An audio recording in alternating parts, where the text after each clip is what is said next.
മിശിഹായിൽ പ്രിയമുള്ള സഹോദരി സഹോദരന്മാരെ, പ്രിയ മക്കളെ, ഈ പ്രഭാതത്തിൽ സഭാപ്രസംഗകൻ 2-ാം അധ്യായം 24-ാമത്തെ വാക്യം,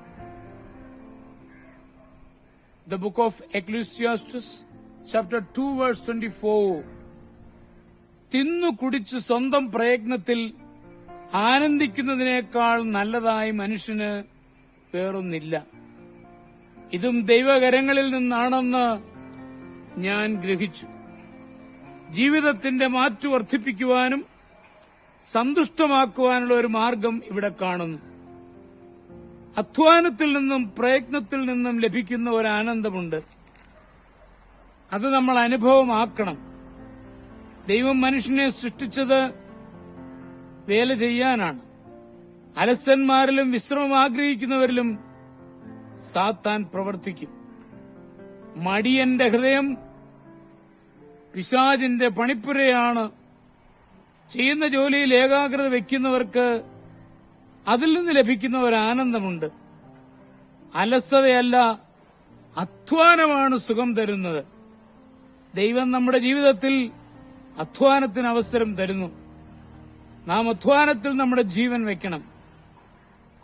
പാർലസ് കിങ്സ്ലി ഇപ്രകാരം പറഞ്ഞു: ഓരോ പ്രഭാതത്തിലും ഉണരുമ്പോൾ ചെയ്തു തീർക്കുവാൻ ചില ജോലികളുള്ളതിനായി ദൈവത്തിന് സ്തോത്രം ചെയ്യണമെന്ന്.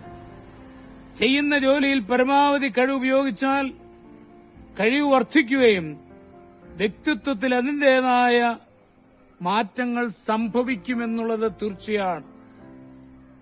ബൈബിൾ വ്യാഖ്യാനം എഴുതിയ ആഡം ക്ലാർക്കും മലയാളം നിഘണ്ടു നിർമ്മിച്ച ബെഞ്ചമിൻ ബെയ്ലിയും ആംഗല കവി ജോൺ മിൽട്ടനുമെല്ലാം കഠിനാധ്വാനത്തിലൂടെ മഹസ്ഥാനത്തെത്തിയവരാണ്. അവർ അവരുടെ ജോലികളിൽ സന്തോഷം അനുഭവിച്ചു. തൽഫലമായി മറക്കാൻ പാടില്ലാത്ത നേട്ടങ്ങൾ അവർ നേടി. ചെയ്യുവാനുള്ള ജോലികളിൽ ഏകാഗ്രത പാലിച്ച് അധ്വാനിക്കുന്നവർക്ക് അനുഭവിക്കുവാൻ സാധിക്കുന്ന ആനന്ദം ഒരു മടിയന് ഒരിക്കലും അനുഭവിക്കുവാൻ സാധിക്കുകയില്ല. ഏത് ജോലി ചെയ്യുമ്പോഴും അതിൽ പൂർണ്ണ ശ്രദ്ധ പതിപ്പിക്കുവാനും മുഴുവൻ കഴിവും വിനിയോഗിക്കുവാനും ശ്രമിക്കണം. കാന്തക്കമ്പികൾ വേഗം കറങ്ങുമ്പോൾ വൈദ്യുതി ഉൽപ്പാദിപ്പിക്കപ്പെടുന്നത് പോലെ അധ്വാനിക്കുമ്പോൾ ആനന്ദം അതിൽ നിന്ന് ഉത്ഭവിക്കും. ഇന്ന് ചെയ്യുവാനുള്ള ജോലിയിൽ നിന്ന് ഈ ആനന്ദം ലഭിക്കുവാൻ തക്കവണ്ണം നമുക്ക് പരിശ്രമിക്കാം. ഏകാഗ്രതയോടെ ചെയ്യുന്ന അധ്വാനം ആനന്ദം പ്രദാനം ചെയ്യുന്നതാണ്. നമ്മുടെ ജോലിയിൽ നമ്മൾ ഏകാന്തത പുലർത്തുന്നുണ്ടോ? അതിൽ ആനന്ദം കണ്ടെത്തുവാൻ നമുക്ക് കഴിയുന്നുണ്ടോ എന്ന് ഓരോരുത്തരും വിലയിരുത്തട്ടെ.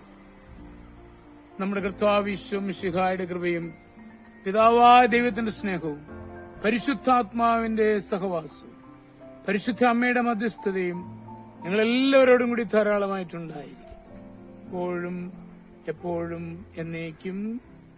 ആമേൻ.